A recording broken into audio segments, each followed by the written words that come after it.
let's make Vaseline just a little bit better. The vast majority of lip balms in the market contain purely oils, which are great for helping to coat the lips and seal in moisture, but they don't actually add moisture to the lips. This lip balm looks like your standard water-free lip balm, but it has 5% water and 5% glycerin to actually hydrate your lips. And it's all powered by this ingredient, Acticyre MB from Gat Passe. Let me show you how I made it. We're gonna start with about 70% of petrolatum. Then, because we want this to be more of a balm, I'm gonna add in some waxes that will just add some structure and rigidity to this formula. And now comes the star, the Acticyre MB from Gat Passe. So this is also a wax. It's more of a sensory wax than a massive viscosity builder. But what it also allows you to do is incorporate around 10 to 15% of water and water-soluble ingredients into an oil-based product, which is really, really nice. And what we're gonna do is add in some water and some hydrating ingredients to have a more hydrating balm. We're gonna set this part of the formula off to the side for now. And now we're gonna make our water part of our formula. This is pretty straightforward. We're just gonna add in some water, not a ton. We're gonna add in some glycerin, of course, about 5%, and then just a tiny amount of some water-soluble preservative because there's water and we don't want any mold to grow. And now these are the two main parts of our formula. I'm gonna quickly check the pH of this to make sure that this works for our preservative. It's at about 6, so we are good. Now we're gonna cover this with aluminum foil and we're gonna heat this to about 80 degrees Celsius. All right, everything has melted now. It's quite liquid and quite hot. So I'm going to lower in the homogenizer into this and we're gonna add in our water to the oil while we're homogenizing.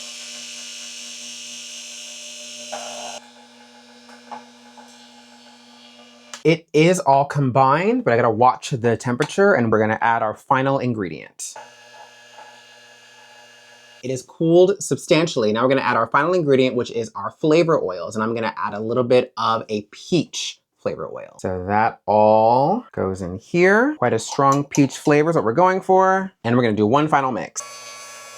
All right, this is now done. Now we're just gonna pour it into our little jar. Has started to harden, surprise, surprise. And now we're just gonna let this cool. And there we go. It's fully cooled down. And let's test it out. It's so smooth on the lips. This is gorgeous. Great solid lip balm. Let me know if you have any questions.